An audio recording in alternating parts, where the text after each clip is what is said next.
Las misiones cristianas, no importa de qué denominación, no llevan solo su entendimiento particular de lo que es el cristianismo, también llevan una buena dosis de proselitismo cultural.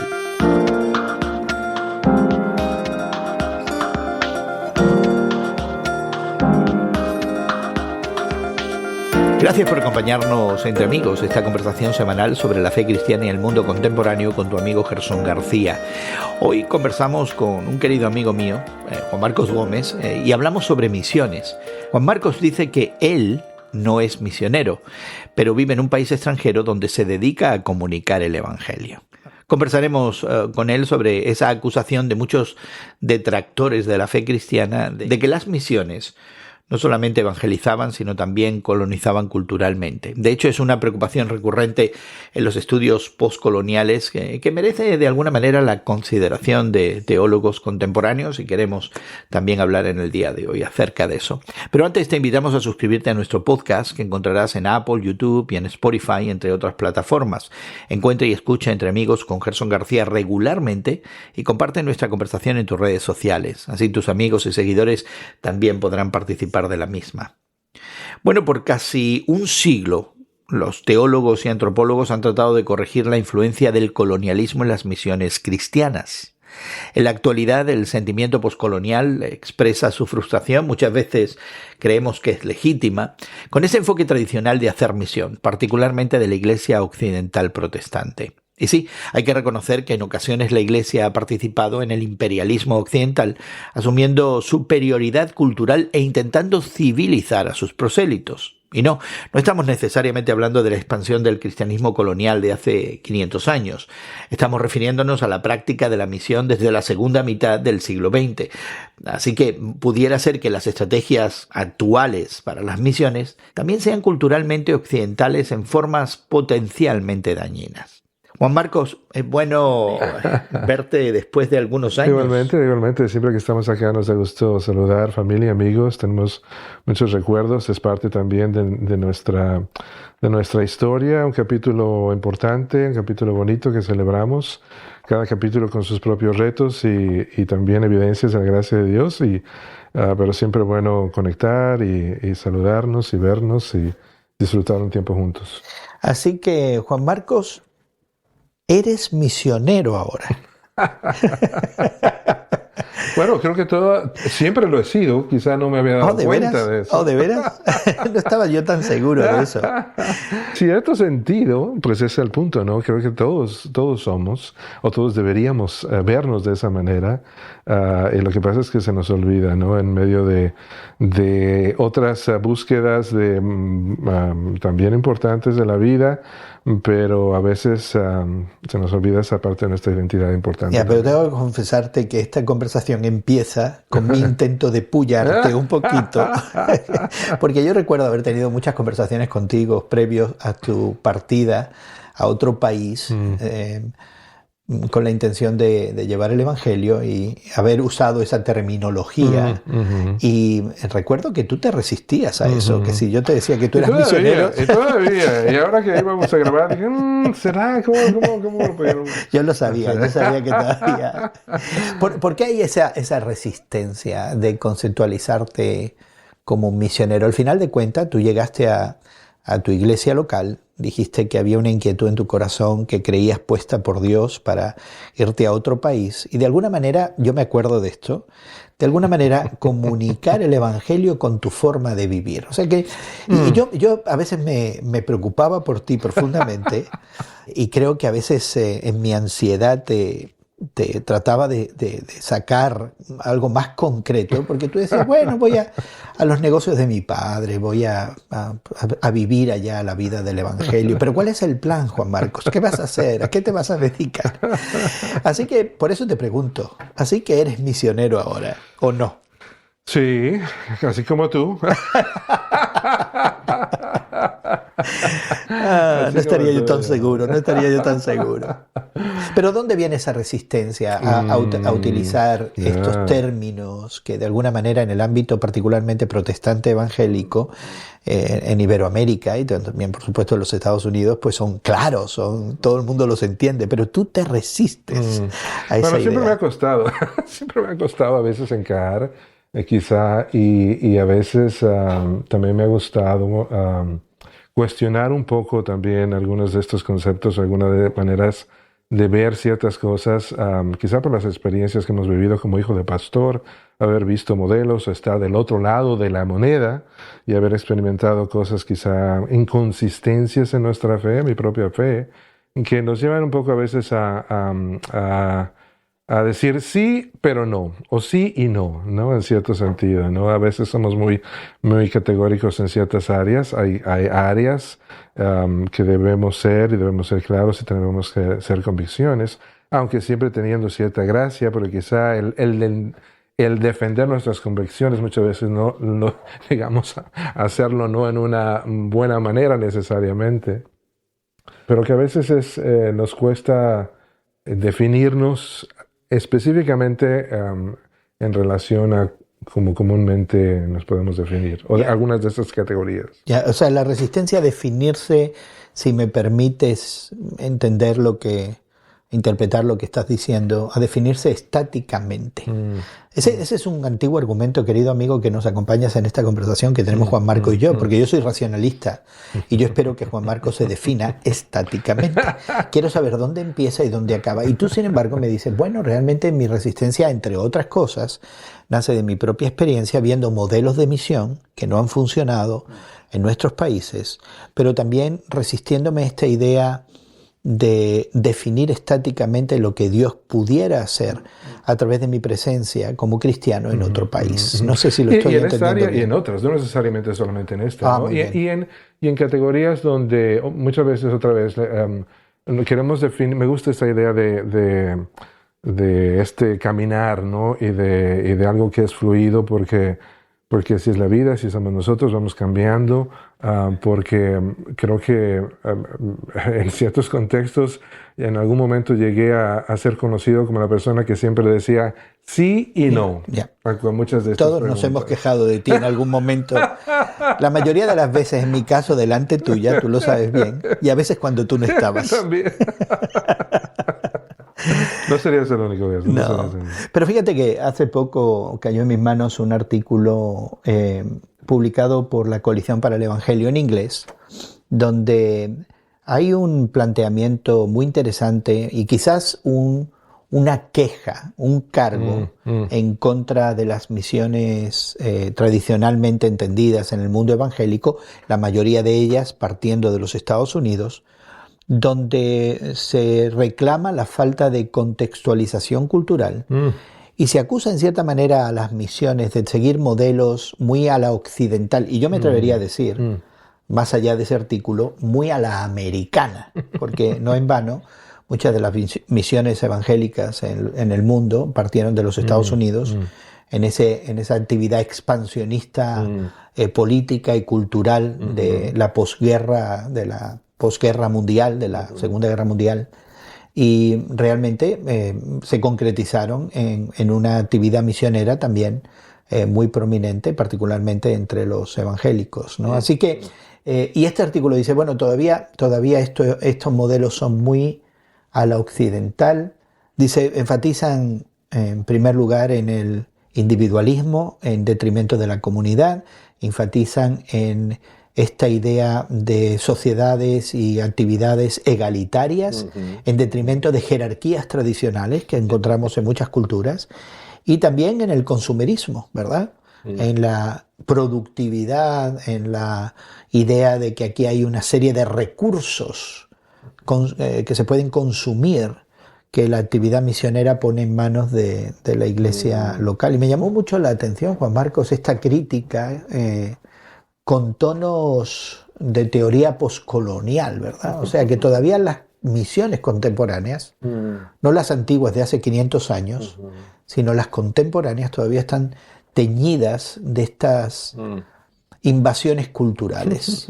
No solamente llevar el evangelio, pero también llevar la civilización y la cultura a los incivilizados e inculturados. Sí, no, es interesante, ¿no? Porque en cierto sentido me viene a la mente a Jonás, ¿no? También y su apreciación de esta cultura donde de pronto el Señor lo manda, ¿no? A traer cierto mensaje y todas estas percepciones y prejuicios que él lleva consigo, ¿no?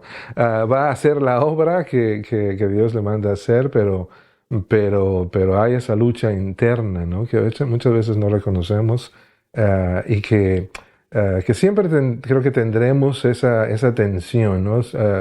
Hay problemas y hay tensiones, ¿no? El problema tiene de alguna manera una solución, no por lo menos teórica, pero las tensiones siempre las tendremos que manejar y tendremos que estar conscientes de ellas, ¿no? Me gusta mucho la idea de que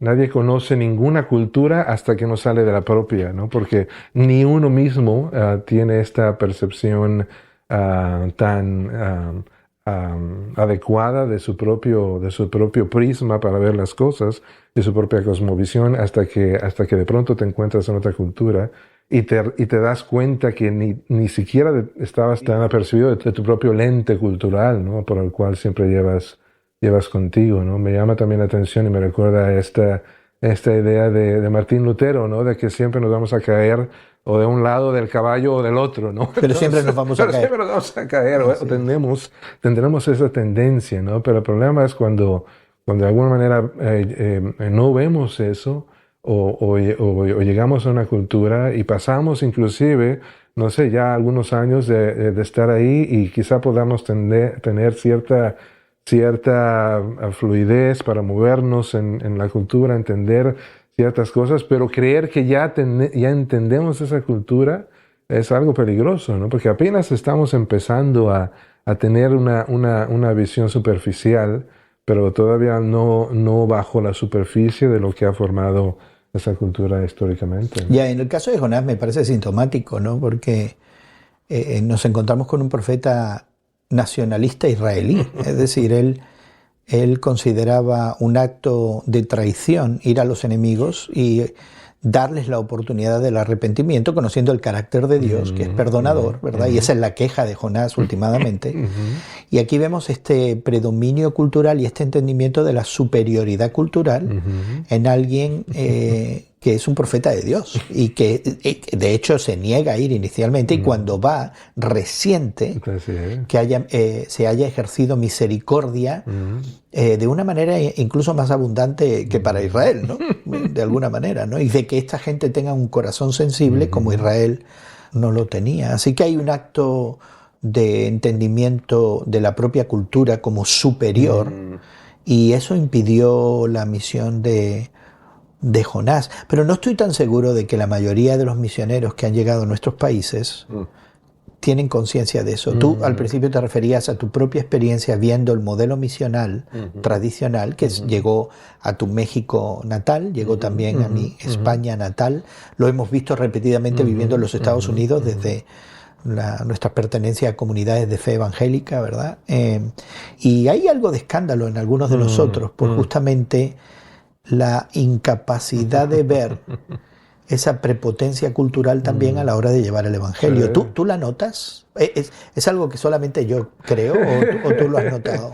No, creo que todavía, y quizá hablábamos de este caminar, ¿no? Por el que vamos aprendiendo, vamos procesando la vida y nuestra fe, su aplicación de ella a nuestro momento, al momento cultural en que estamos en nuestra propia cultura, pero también en otro país. Y de pronto, de pronto tienes que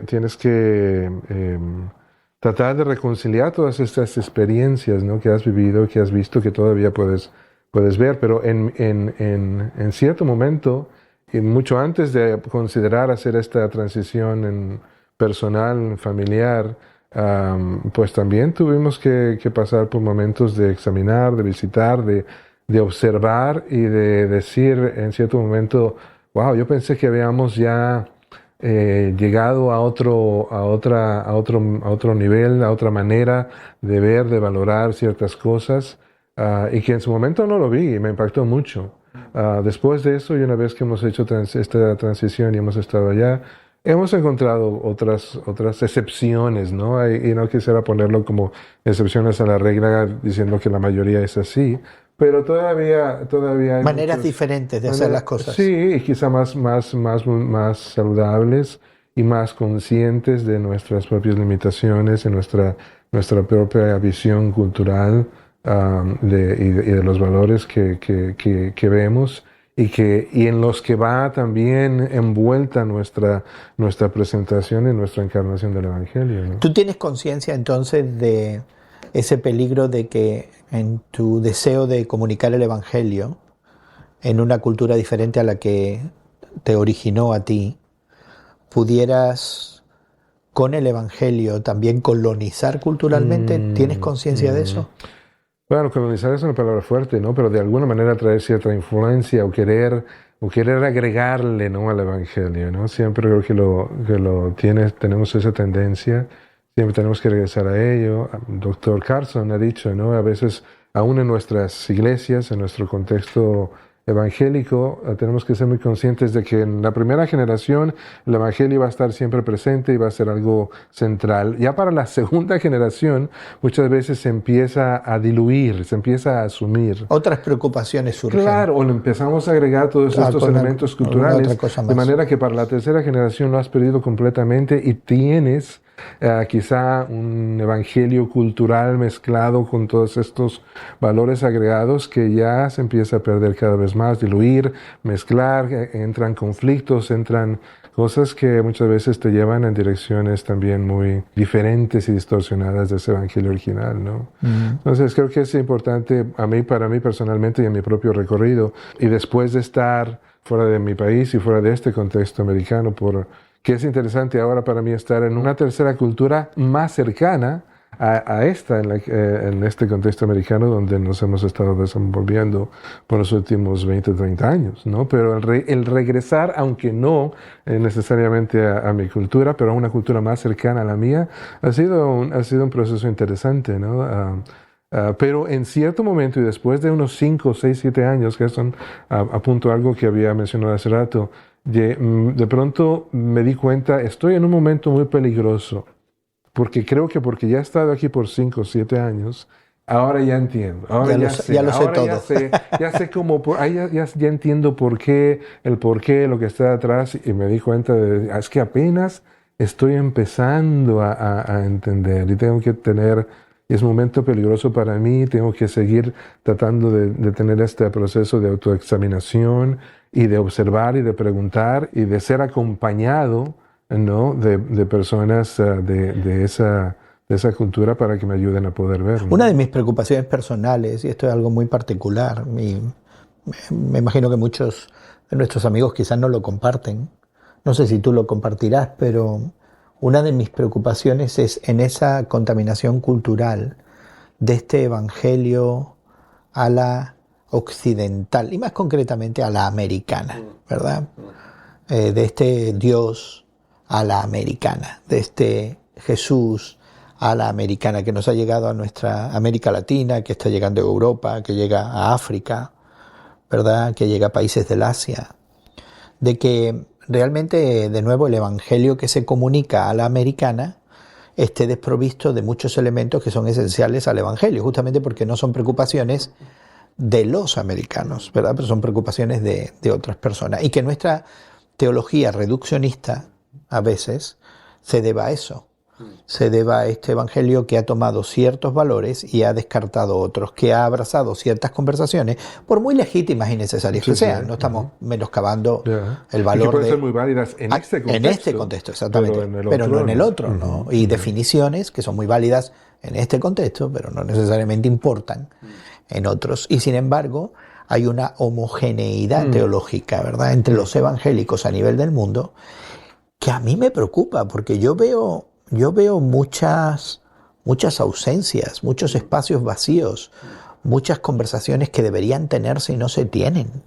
Y me estoy encontrando con gente, hoy estábamos, antes de conversar, desayunando en una cafetería y llegó un querido amigo nuestro y nos compartió básicamente lo mismo, que en su entendimiento de lo que es el Evangelio está dándose cuenta que su comunidad de fe y otras comunidades de fe de pronto tienen estas ausencias de estos espacios para poder hablar otras cosas que para él, por ejemplo, serían importantes. Y me preocupa mucho esa contaminación cultural en términos de definir una teología a la que llamamos bíblica, a la que llamamos evangélica, pero que es totalmente parcial y pintada con los colores de una cultura muy particular. Claro, si esas conversaciones, que de por sí en este contexto americano cada vez son menos, lamentablemente, porque en espacios así... Más reduccionista todavía.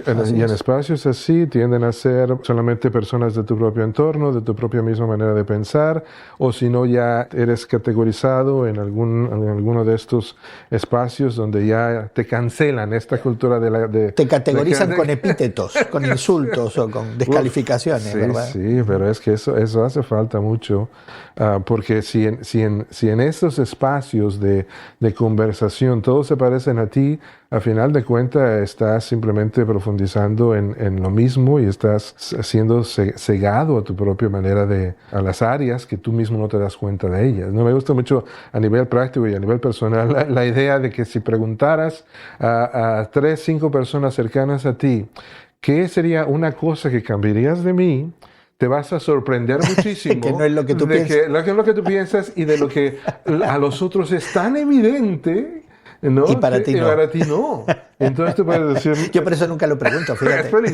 Es peligroso porque, en serio, que dices, ¿cómo puede ser que para ellos, ¿no? Es como si se hubieran puesto de acuerdo y estuvieran en contra mía, ¿no? Porque algo tan evidente para ellos, para mí sea algo que lo tomo como, bueno, quizá tenga a veces esta tendencia. No se han dado cuenta de esto, de aquello y lo otro. ¿no? Sí. Y creo que eso lo llevamos a muchos otros planos de la vida, como en este caso, donde muchas veces no nos damos cuenta y hasta que entramos en conversaciones, creo que es bueno para nuestra fe. Gerson, tú sabes que mientras vivimos aquí, vivimos en un contexto muy, muy seguro, muy bonito, pero a final de cuentas una burbuja, ¿no? Cultural, ideal, ¿no? En cierto sentido, pero a veces hasta una especie de cielo aquí en la tierra que nos aísla también de muchas otras realidades. Y eso me descolocó. Y creo que si el Evangelio continuamente no nos está llevando a reconsiderar, hacer cambios en nuestra vida en respuesta al Evangelio y la misión de Dios, creo que van de la mano los dos.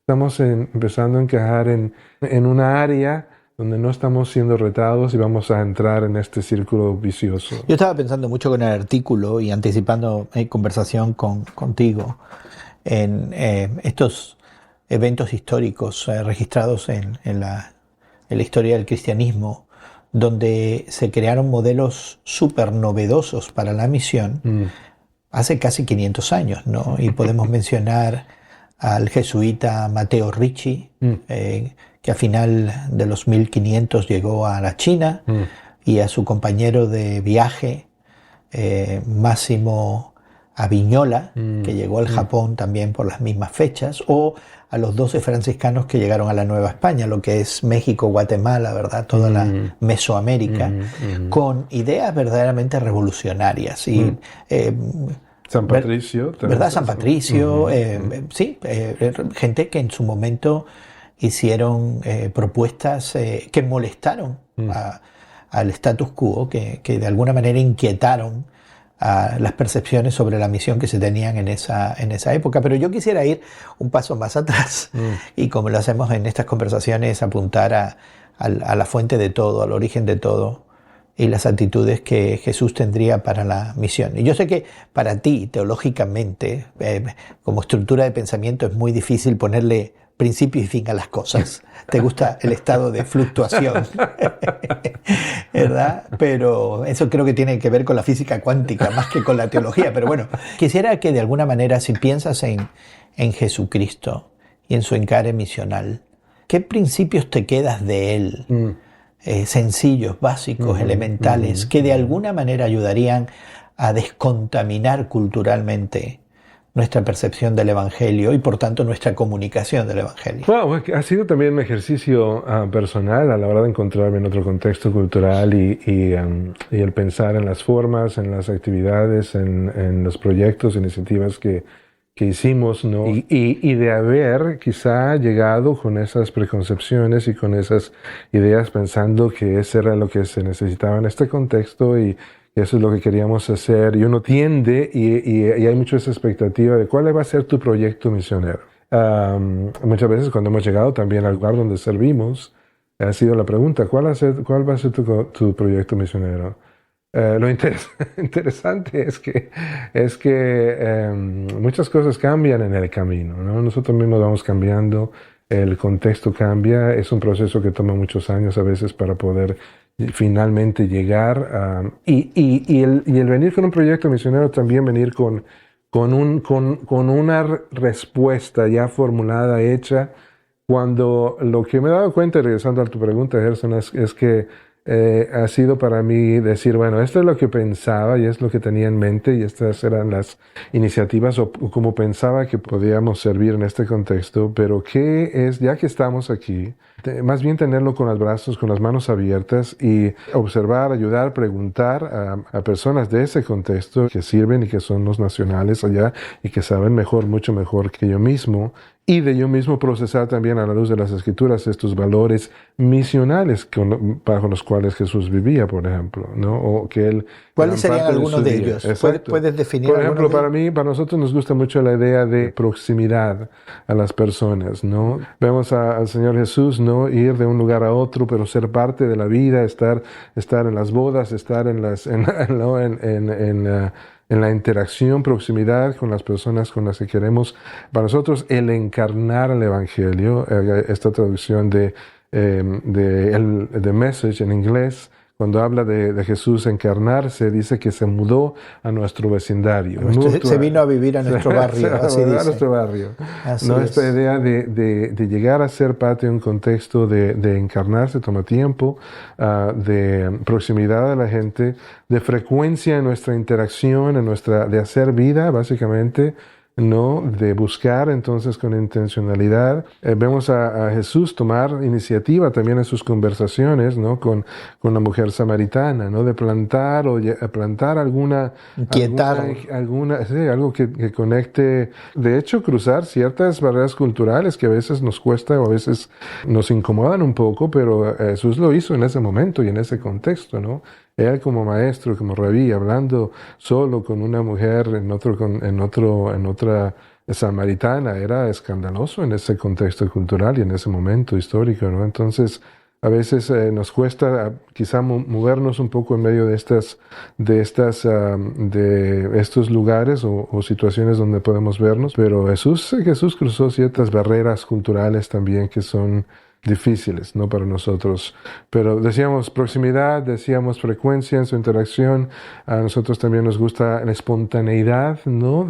Si compartes, nos gusta mucho el hecho de hablar de qué tal si en lugar de vivir tu vida y compartir tu fe, como dos cosas separadas, insolubles hasta cierto punto, porque tienen su momento, tienen su lugar. Ajá. Más bien pudiéramos vivir una vida más integral y de vivir nuestra fe al compartir nuestra vida.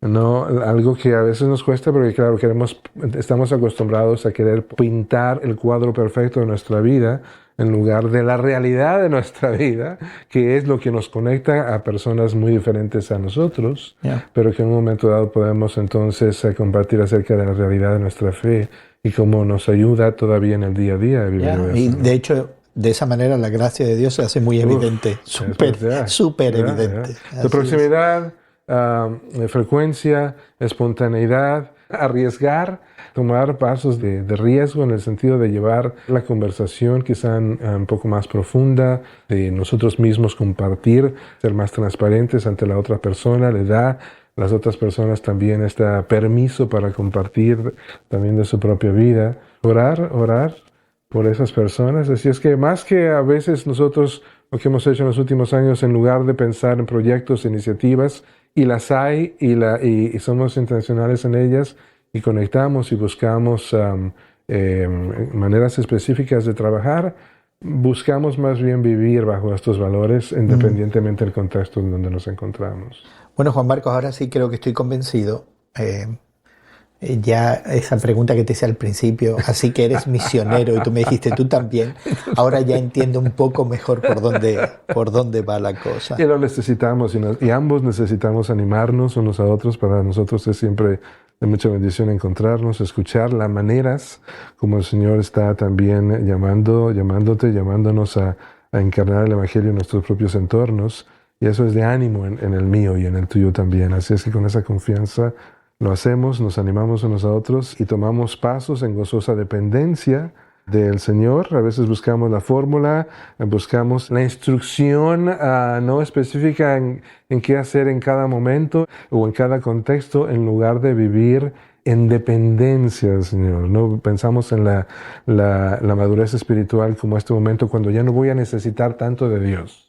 En lugar de verlo de la manera como Jesús, ¿no? El hombre perfecto, vivía en total dependencia del Padre. No solamente hago lo que me dice que haga, digo lo que me dice que diga, total dependencia. Esa es la verdadera madurez espiritual, no el ya no necesitar tanto de Dios porque ya sé exactamente lo que espero. Exactamente lo que tengo que hacer. Así es.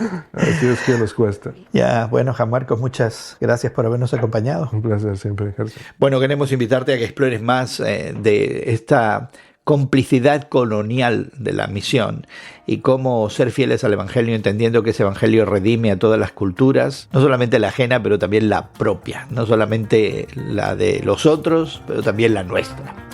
Suscríbete a nuestro podcast que encontrarás en tu plataforma de podcast favorita. Búscalo y descárgalo como Entre Amigos con Gerson García. En Apple, Google y Spotify encontrarás además los enlaces a algunos recursos que mencionamos en nuestra conversación. Podrás dejar tus comentarios y encontrar en nuestros archivos otros temas que pudieran ser de tu interés.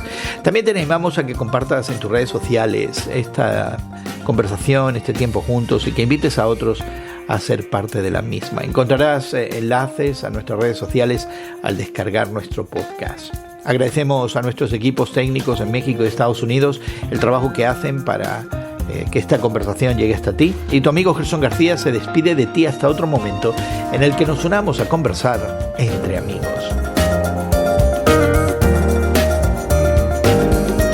Entre Amigos con Gerson García es producido por Eventual Media y distribuido por Radio Moody para ministerioreforma.com.